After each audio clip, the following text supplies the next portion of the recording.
สบาย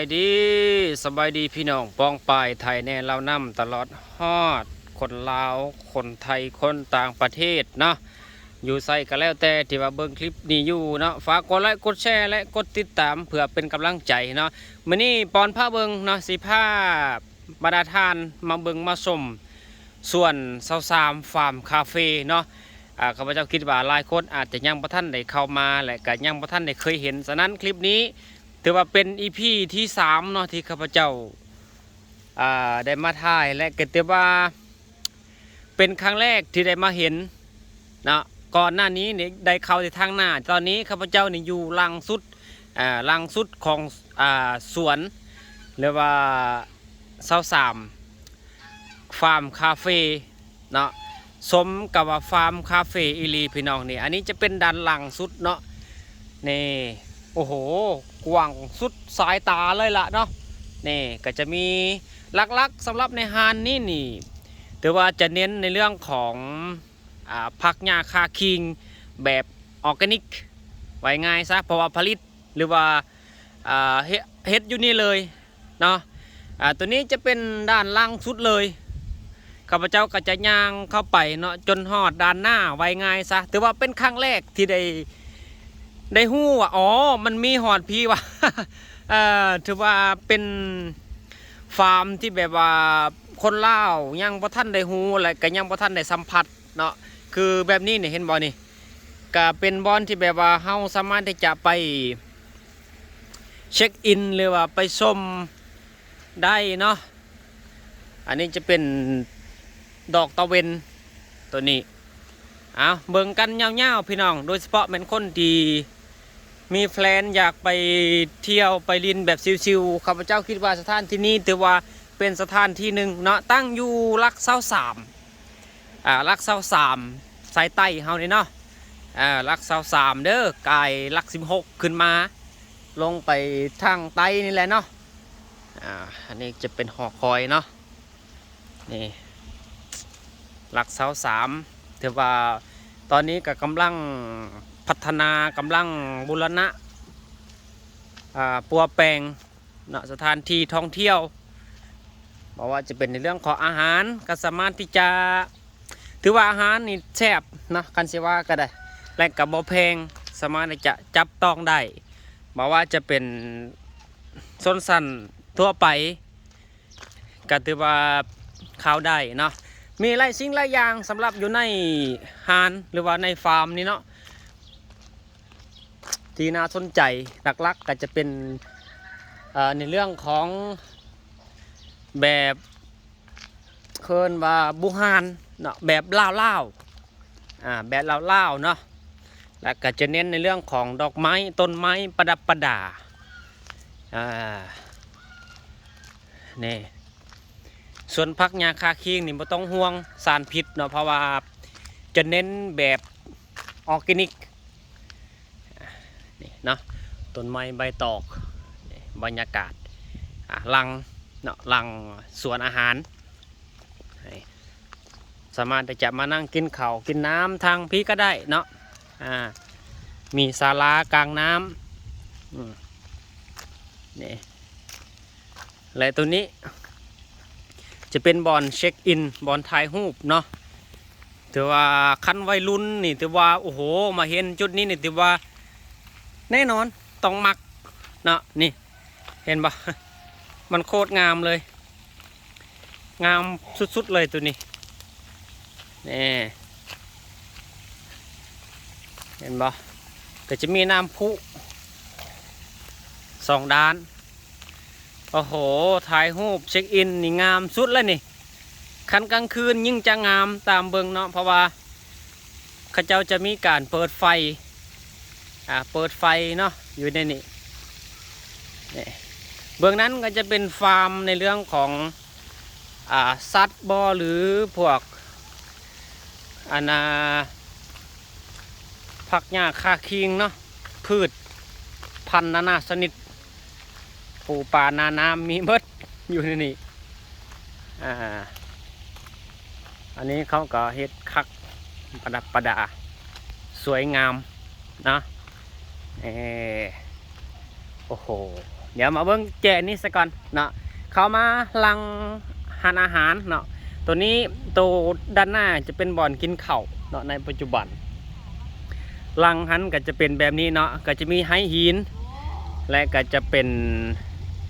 หลักๆจะเน้นวัตถุโบราณนะวัตถุโบราณคิดสเตชันอันนี้จะเป็นบอลลินของเด็กน้อยเนาะนี่เด็กน้อยกับมีนี่อันนี้จะเป็นไฮหินเนาะ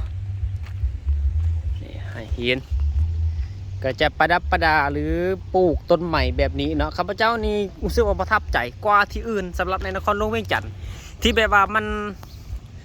นโมเมนต์เรามันรูล้าแต่มันเน้นความแบบว่าสบายหูสบายตาเน้นแบบว่าความ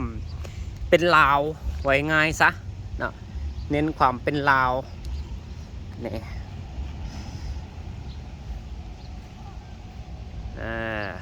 เด็กน้อยผู้ใหญ่สามารถได้จากเข้าได้เนาะนี่เห็นบ่จะเน้นแบบว่าบูฮานโอ้งามหลายนี่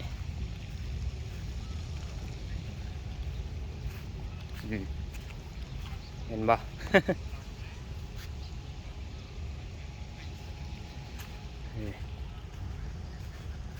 แล้วก็จะมีเฮือนทรงบูฮานซึ่งข้าพเจ้าได้ถ่ายไปแล้วใน EP ก่อนเนาะโอ้คันเปิดไฟนี่งามโคตรเลยอยู่นี่นี่โอ้ช่วงหลังๆในช่วงข้าวดาวน่าจะเปิดทางการนี่อันนี้จะเป็นเฮือนบูฮานนะอันนี้จะเป็นเฮือนบูฮานลาวนี่โอ้โหสวยงาม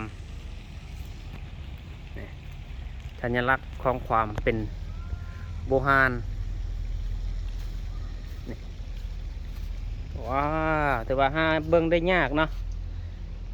หาเบิ่งได้ยากสำหรับ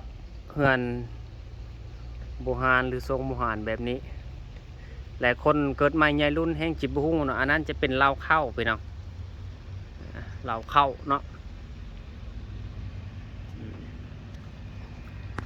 ว้าวสวยงามขนาดเลยอันนี้ก็จะเป็นเกวียน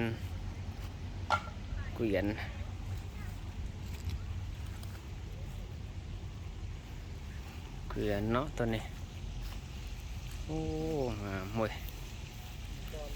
งามหลายไปเบิ่งต่อไป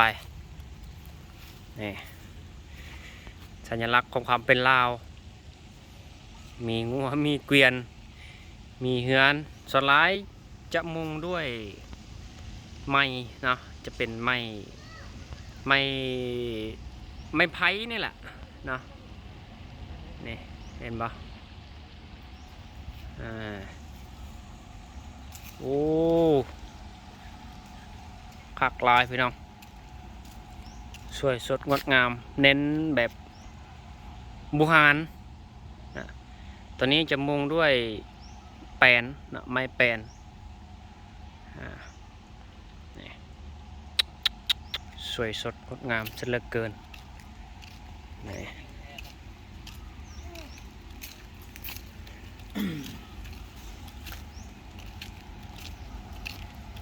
23ฟาร์มคาเฟ่พี่น้อง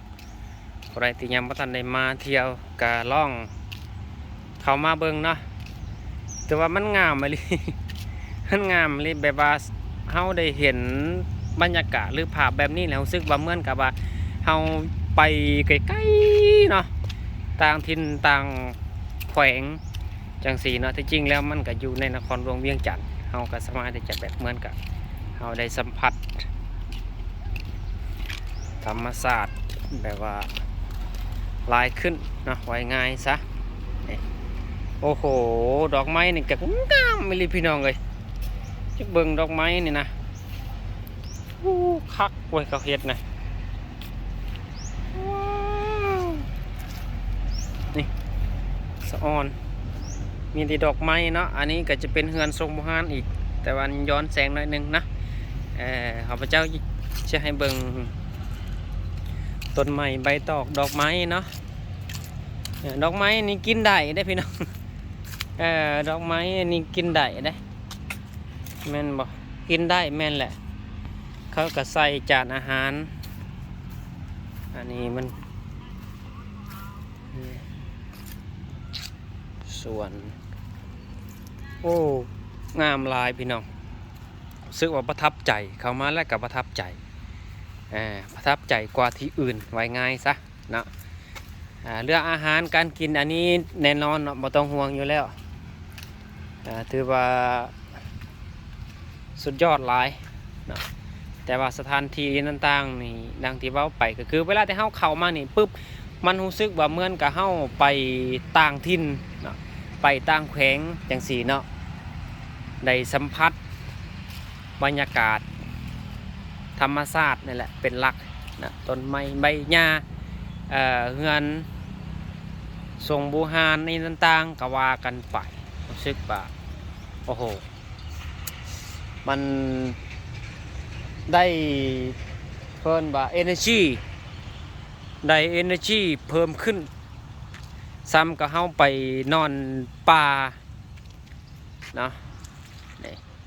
เอาฉะนั้นแหละท่านใดที่ยังบ่ทันได้มาพี่น้องก็ลองมาสัมผัสด้วยตัวท่านเองนะอยากให้มาลองเบิ่งนะมาสัมผัสบรรยากาศแบบธรรมชาติก็ว่าได้เนาะ แบบธรรมชาติก็ว่าได้สถานที่นี้อยู่บ้านโนนทองเนาะบ้านโนนทองหลัก23